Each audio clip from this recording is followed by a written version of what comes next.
Hello friend, आज हम लेके आए हैं भूगोल पाठ्य योजना पर्यावरण कक्षा 7।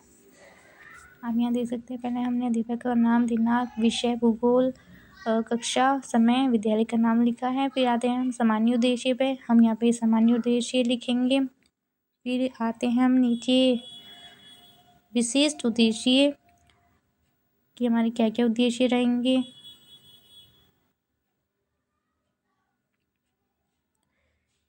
फिर हमारा आता है शिक्षण बिंदु कि आज हम किस टॉपिक पे पढ़ाएंगे।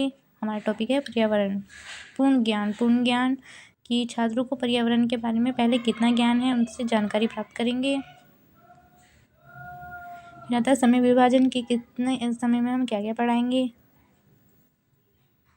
फिर अनुदेशात्मक उद्देश्य कि आप किस उद्देश्य पर छात्रों को पढ़ाने वाले हैं।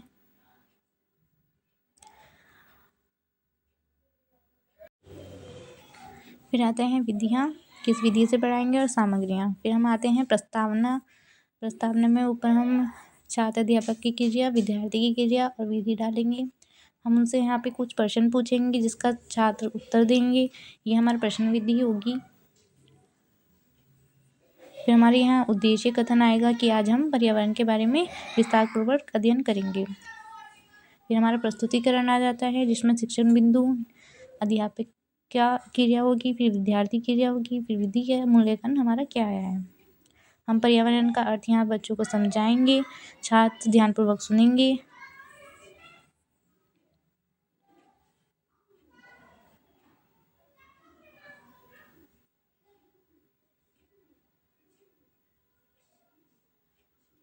फिर आगे हम पर्यावरण के बाद समझाने के बाद छात्रों से कुछ प्रश्न करेंगे कि उन्हें कितना समझ आया, कितना नहीं आया। पर्यावरण के बाद समझाने के बाद हम आते हैं पर्यावरण के प्रकार। हम बच्चों को यहाँ पे पर्यावरण के प्रकार बताएंगे। ध्यानपूर्वक बच्चे सुनेंगे। ये होती है हमारी व्याख्यान विधि।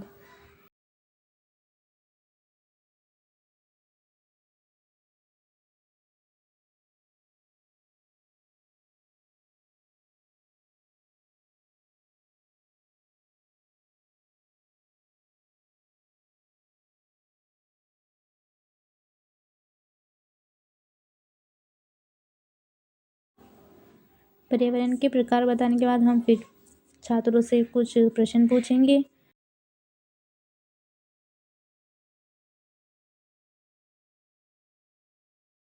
कुछ पाचन तंत्र के बारे में बताएंगे जो छात्र फिर से ध्यानपूर्वक सुनेंगे।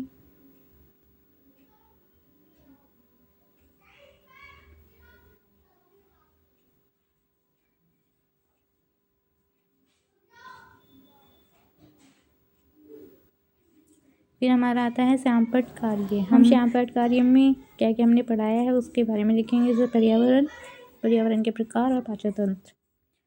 फिर आता है निरीक्षण कार्य। निरीक्षण कार्य में हम छात्र अध्यापक बच्चों के श्यामपट्ट के कार्य को अपनी कॉपी में लिखने के लिए बोलेंगे तथा प्रत्येक विद्यार्थी के पास जाकर उनके कार्य का निरीक्षण करेंगे कि वह कॉपी में लिख रहा है या नहीं।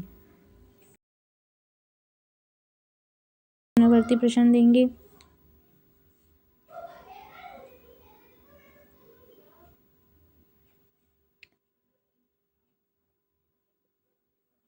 जिसमें हमारे रिक्त स्थान, सही गलत या बहुधात्मिक प्रश्न शामिल हो सकते हैं। आप ये उन्हें घर से करने के लिए दे सकते हैं या उनकी कॉपी में नोट करवा सकते हैं।